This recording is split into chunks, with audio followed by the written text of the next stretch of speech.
Dr. Infrastructure. Now, you can WhatsApp Dr. Infrastructure on 0808 439 1140. 0808 439 1140. What is Dr. Infrastructure all about? Dr. Infrastructure aims to inform, educate, and inspire positive infrastructure outcomes.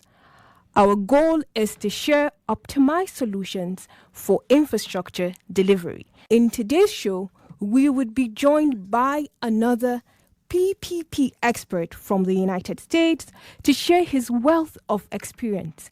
I will now hand you over to W. Alhato to introduce our guest. Good evening, Zainab. It's a privilege to have you today on this program. I'm so excited to introduce one of the best brains on PPP in the world, on Dr. Infrastructure Program. Over the last few weeks, we have been able to clarify some issues on how to deliver infrastructure more successfully. Please kindly send your questions and comments today to +234 808 493 1140. I repeat, +234 808 493 1140. I will not very briefly introduce David Baxter, who apparently originally came from Cape Town, South Africa. He's based in the US. He has over 25 years of experience delivering PPP around the globe. He has supported many donor agencies, including MCC, United Nations, Europe, Economic Commission for Europe, the World Bank, the USAID, the United Nations, the Institute for Public-Private Partnership, IP3, and the International Sustainable Reliance Center. He is also advisor on USAID Power Africa Initiative on Energy Sector. He is a member of the World Association of PPP based in Geneva. He will cover many areas of PPP infrastructure. David Baxter, it's our pleasure to have you. Could you tell us more about yourself? My name is David Baxter, as you know, and I'm originally from South Africa. And I have been involved with PPPs for many, many years across the world, even in Africa. And I have worked with the Nigerian government, with human agencies in Nigeria, and I've even visited your wonderful city of Abuja. So it's a great honor to be here, and people ask me, how did I get involved with PPPs? It's very simple. I started working on PPPs many years ago in South Africa, essentially, moved over to the United States, and then got involved with many of the donor organizations. And over the years worked with PPP projects in Africa and in the Middle East and even in Eastern Europe. So I could almost go and say that I think PPPs are in my blood. And then when I was the director of the Institute for Public-Private Partnerships based in Washington, D.C., I worked very closely with many, many Nigerian government institutions, the Ports Authority, the federal authorities, even with Chidi in Abuja, at the federal agencies, on helping the Nigerian agencies and government ministries, both at state level and at federal level, to improve the implementation of PPPs. Oh, brilliant introduction. David, would you be kind enough to share with us some of the projects or factors you would consider that are responsible for PPP success and as well as failure in other parts of the world? Okay, so PPPs are very complex, as I think you all would know, and they require a certain amount, I think, of commitment from both the public and the private sector. And specifically with the public sector, it needs quite a lot of collaboration, especially when it comes to commitment from the political side, because there is a little apprehension, I believe, when it comes to PPPs, because people are not always aware exactly what PPPs stand for. One thing that I do want to stress is PPPs are not about privatization. Many people say it's about privatization, which it's not. Because if you privatize it, it's not going to be a partnership between the public and the private sector anymore. And so as a result, there are projects that have been very successful and there are projects that are less successful. Unfortunately, I think in Africa, there were many PPP projects that had a bad start because of a lack of understanding. And some of these have been, large railway projects and also water projects, which got into difficulty because people didn't understand the need for a long-term commitment. With the long-term commitment and the understanding that's improving and the capacity that's being built, projects are being more and more successful. And I have been pretty impressed in following what's happening in Nigeria, that there's specific efforts that have been made to ensure that there's greater PPP success. You have improved your enabling environment, and by that I mean the laws in your country. You've also done a lot of training so that government officials understand what it's about. And I think some of the biggest projects that have the most potential are, for example, those that involve power generation. And Nigeria has a great need for that. I know under the Power Africa initiative, there were a lot of projects launched as PPPs that are proving to be successful. Some of the others are toll roads, which are a little controversial because people don't always like paying for toll roads. And then I know in Nigeria also some of the airports have been considered or are being run as PPPs. And that has helped bridge the funding gap that the government has faced, and brought in independent financial experts to help. So there are, many examples of successes. I think the most important aspect, though, is that one has to do a very, very careful analysis to determine whether a PPP is the correct project approach. And sometimes it might not be. But with careful analysis, good feasibility studies, and that, it is a great success. And I'm beginning to see and hear through my networks that the feasibility studies, the intentional studies, the determining studies for PPPs in Nigeria are improving, and that I think will result in more improved projects. And especially in projects where the users pay a fee, or at times where if at least the government provides subsidies so that the investors can be assured that they will make some money and get some returns on their investment. Thank you so much, David. I think one of the challenges we've noticed, especially in sub-Saharan Africa, is project development. As you would know, there is cost associated with developing a project before it becomes bankable. In your opinion, what would you consider to be the most difficult assignment you have handled so far in sub-Saharan Africa and Asia? Good. Thank you for answering that question. So project development, as you say, is the most difficult aspect, because if you do it wrong, the project is most likely going to be a failure even before it started. And if you do it well, it has a great chance of success. One thing that is difficult for public sector servants to understand is that you have to do comprehensive feasibility studies. And unfortunately, comprehensive feasibility studies do cost a fair amount of money. If you're going to launch a multi-billion-dollar project, I know there's big oil refinery projects that are being considered in Nigeria, etc. If you don't have a good feasibility study, there's a lot at risk. And these feasibility studies are not going to just be, $100,000 or $200,000. They could be for mega projects, as people refer to, large projects.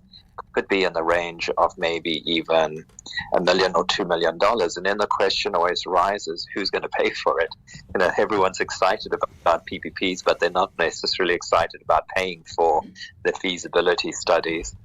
And so, when you talk about when I've supported governments, the question is always, we need a feasibility study, but who's going to pay for it? And in some countries, unfortunately, shortcuts have been taken where, there's barely a report or a feasibility study that is maybe 20 pages long for a $1 billion project, and that's way, way too little.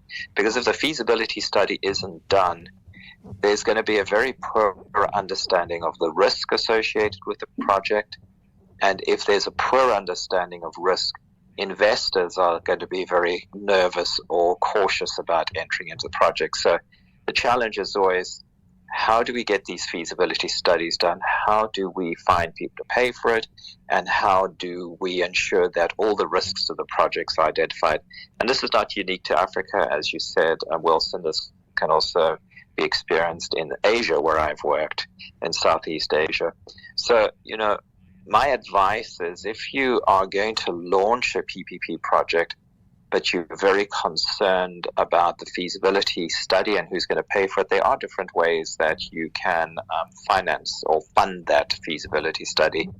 Many of the large donor organizations like the World Bank or the African Development Bank will fund or pay for feasibility studies, especially if they are going to invest in the project. But you can also find ways that the companies that bid on the project, eventually the bidding company that wins the project might have to pay some sort of fee to cover the initial feasibility study. But I would advise against letting the private sector do the feasibility study, because if they do the feasibility study, often they can be biased in their understanding or their approach, and may, in a way possibly unintentionally manipulate the feasibility study so that it looks better than it's going to be. So that's a major challenge.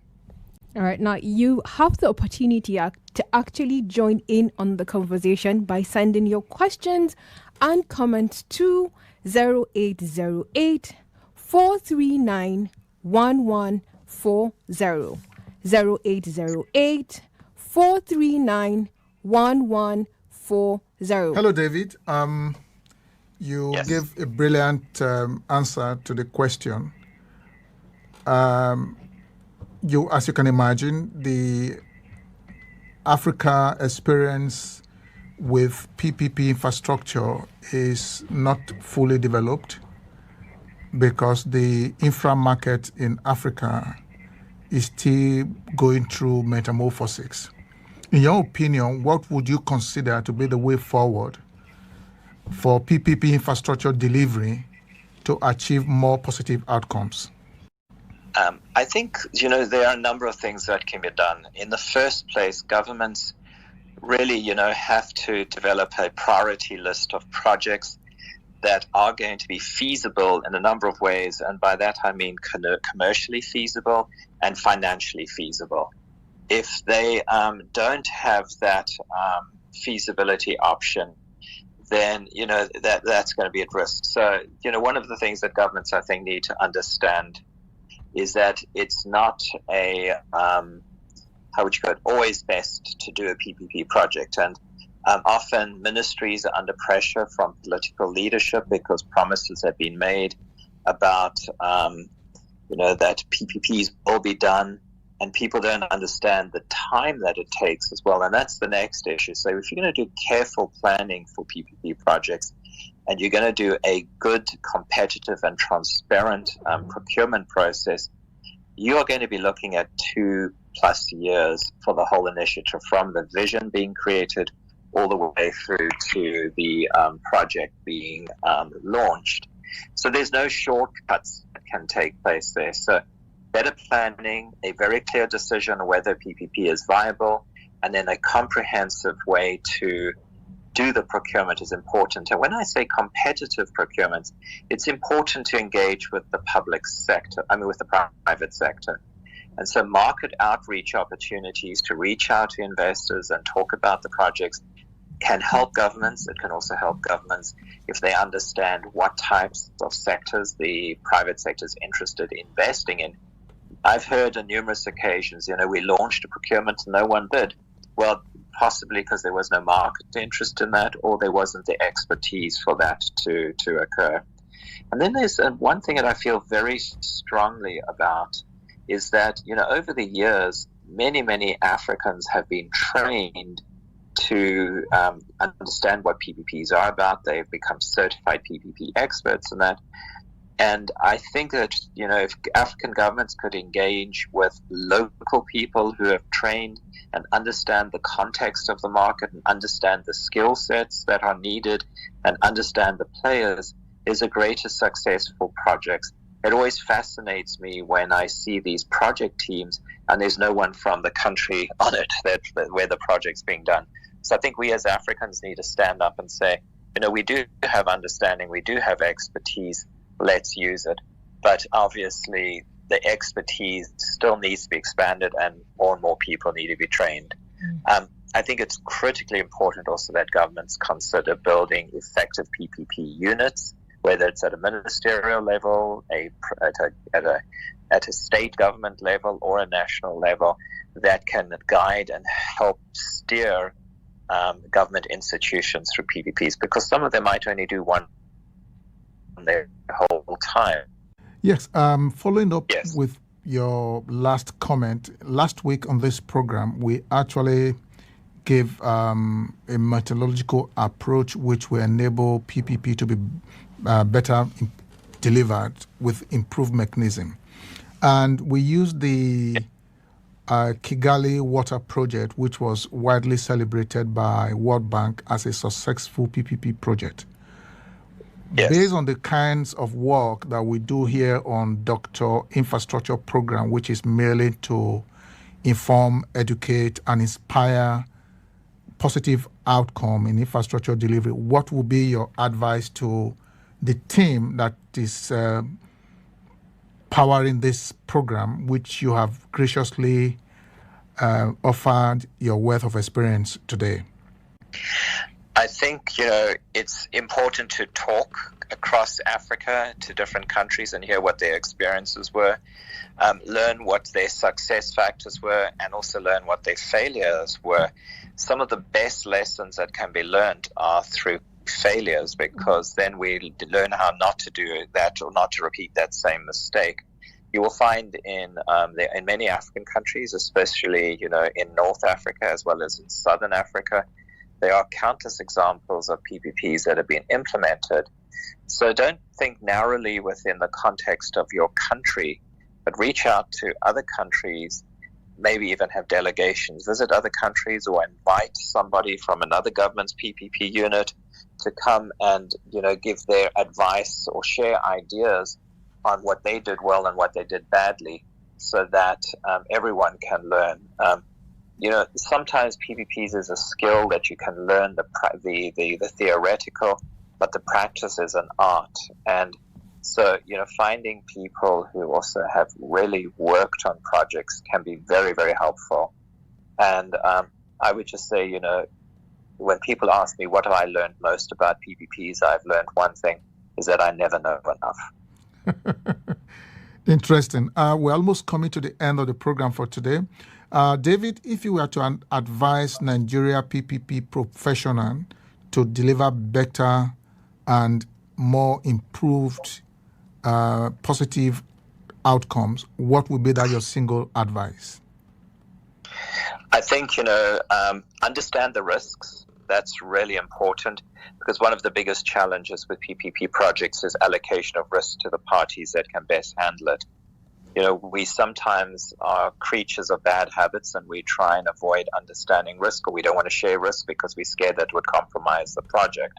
But I have found that if you do explain the risks, that investors often are more interested, because then they have a clear understanding of what the risk is, and then they'll be able to work on strategies.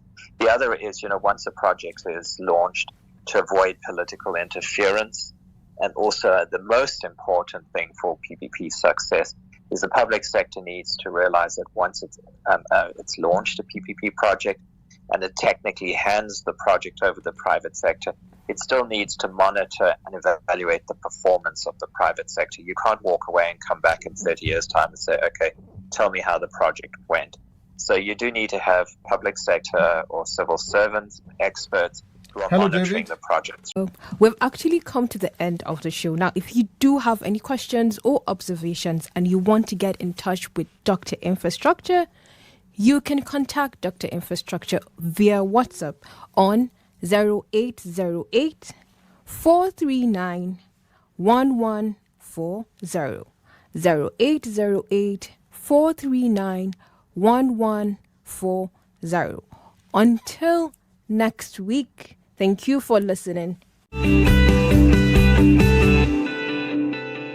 This program is powered by Igwehi Transatlantic UK, technical partners to Algorithm Limited. Their services include property sale and purchase, facility management, public-private partnership advisory services, due diligence research and training, project development. You can reach them on WhatsApp on 0808 439 1440, or you can call or text 0703 595 8339.